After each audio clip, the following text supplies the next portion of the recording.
Formal na lumagda ng Memorandum of Agreement ang Philippine National Police at ang Presidential Broadcasting Service, Bureau of Broadcast Services, sa ginanap na seremonya sa Star Lounge, PNP National Headquarters, Camp Crame, Quezon City. Pinangunahan ang aktibidad ni Chief PNP Police General Nicolas Torre III kasama sina Police Major General Roderick Augustus Alba, the Director for Police Community Relations, Fernando Sanga, Director General ng PBS-BBS, at Alan Alingke, Station Manager ng Radyo Pilipinas, Radyo Publiko. Layon ng kasunduan na higit pang mapalakas ang kooperasyon at pagbabahagi ng impormasyon sa pagitan ng dalawang ahensya, lalo na sa usapin ng serbisyo publiko, kampanya laban sa kriminalidad, at pagbibigay ng tamang impormasyon sa mamamayan sa pamamagitan ng iba't ibang broadcast platforms ng pamahalaan. Sa ilalim ng MOA, mas magiging mabilis at epesyente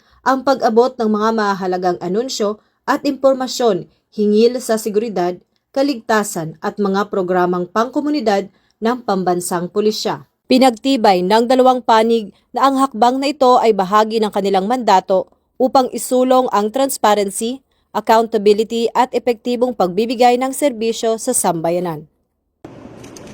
Our helmet in destroying, I don't know if it's the target is me. Kung napansin nyo, ang mga lumalabas galing sa ating mga supposedly accounting ay ang mga negative na mga news.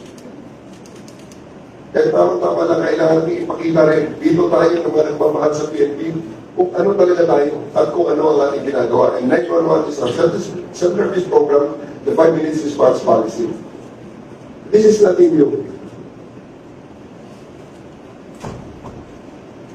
I have started this in 2022 when I was in Quezon City Police.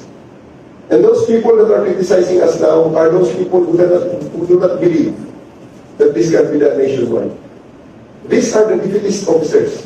The address na natin tayo. These are the defeatist officers. Commanders before, who were with me when I commanded Quezon City Police. I offered the program to them, wanted to share what is supposed to be done.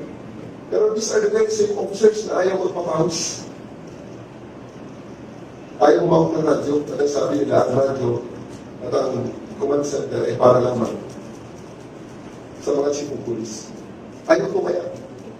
And now they have been criticizing that the right of the program, not supporting it, subverting it. Kaya tama-tama, this is the program ng PBS, BBS. Maraming salamat sa inyong support, sir.